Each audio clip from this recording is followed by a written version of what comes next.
Pernahkah kamu merasa terjebak dalam sebuah hubungan namun tak bisa melepaskan diri? Atau mungkin kamu justru merasa nyaman dalam penjara itu? Inilah kisah Sarah dan mungkin juga kisahmu. Aku mencintainya, dia menyakitiku, tapi aku tetap mencintainya. Apakah aku gila? Tidak, Sarah, kamu tidak gila, tapi kamu mungkin sedang mengalami sesuatu yang jauh lebih dalam, jauh lebih tua dari yang kamu bayangkan. Selamat datang di Cinta atau Belenggu, sebuah perjalanan mengungkap sisi gelap cinta yang jarang tersentuh. Tahun 1973, Stockholm, Swedia. Sebuah perampokan bank berubah menjadi drama Sandera selama 6 hari. Yang mengejutkan, para Sandera mulai membela para perampok. Ini fenomena yang belum pernah kita lihat sebelumnya. Mereka seolah jatuh cinta pada penyandera mereka. Dan begitulah istilah Stockholm Syndrome lahir. Tapi tahukah kamu, fenomena ini sebenarnya sudah ada jauh sebelum 1973. Mari kita mundur lebih jauh. Abad ke-17, di tengah lautan Atlantik. Kapal-kapal penuh dengan kargo berharga manusia.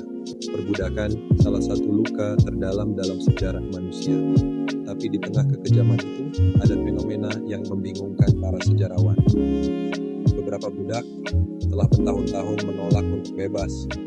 Mereka merasa terikat pada tuan mereka. Apakah ini Stockholm Syndrome dalam bentuk paling primitifnya? Kembali ke Sarah di masa kini. Hubungannya toksik, tapi dia tidak bisa pergi. Dia bilang hanya dia yang bisa mencintaiku. Mungkin dia benar. Apa yang dialami Sarah adalah bentuk modern dari fenomena yang sama. Ketergantungan emosional yang ekstrem dicampur dengan rasa takut dan kebingungan. Tapi bagaimana ini bisa terjadi? Jawabannya mungkin ada di dalam otak kita sendiri. Otak kita melepaskan hormon oksitosin saat kita merasa terancam, tapi juga saat kita jatuh cinta.